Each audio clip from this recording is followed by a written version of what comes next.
President Trump signed an executive order Thursday evening that would waive requirements under a suite of environmental laws, a move the administration says will boost the economy amid the coronavirus pandemic. The new order expedites the permitting of construction projects and energy projects overseen by several federal agencies, using emergency authorities to skirt environmental regulations with little public notice.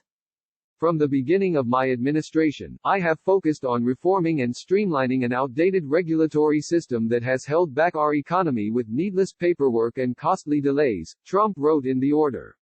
The need for continued progress in this streamlining effort is all the more acute now, due to the ongoing economic crisis.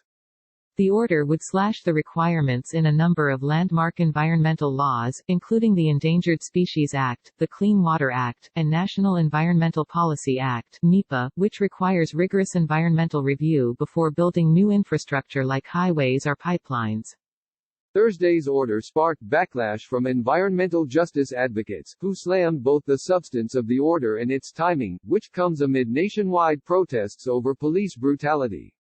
This administration is removing phantom barriers that are at their essence protections for the very communities that are struggling most from the health impacts of air and water pollution. Christy Goldfuss, who headed the White House Council on Environmental Quality under the Obama administration and now works at the Center for American Progress, said in a statement, "They're trying to divert attention away from the crisis of racial injustice happening around the country, by giving agency leads the excuse to ram through polluting projects that will prop up the dying fossil fuel industry while destroying the very same communities that are dying at higher rates from COVID-19 and police violence, as well," she added.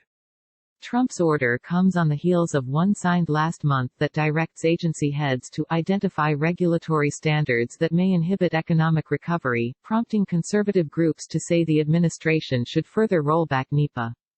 The latest order goes further, directing agencies to use their own emergency authorities and the emergency provisions of environmental laws to skip over standard requirements.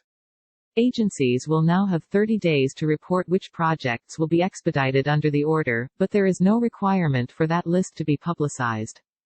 The order was widely criticized by congressional Democrats. Let's be clear, this executive order is not about providing immediate relief to the American people and boosting our economy. If President Trump was interested in anything other than expanding his power, there are a number of things he and his administration could do to help our country combat this deadly epidemic and spur economic growth. Senator Tom Carper, D.Del, ranking member on the Senate Environment and Public Works Committee.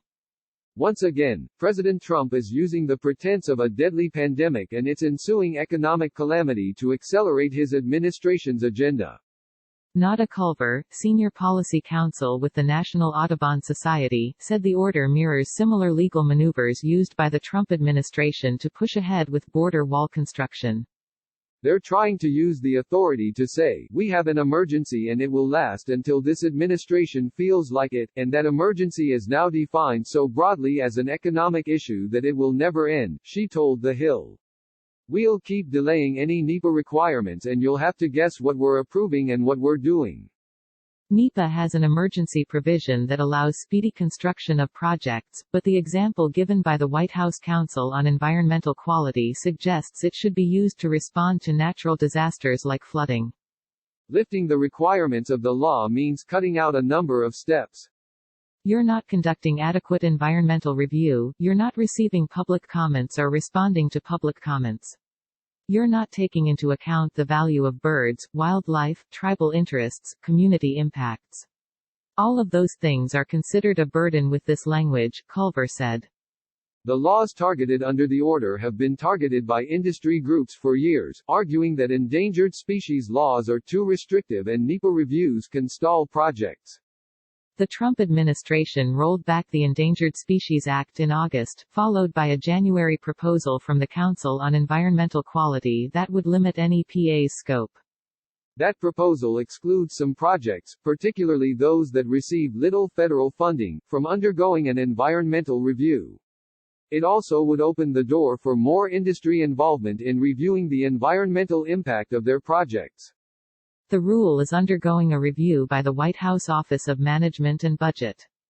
Environmental groups hinted they would take legal action to block Thursday's order.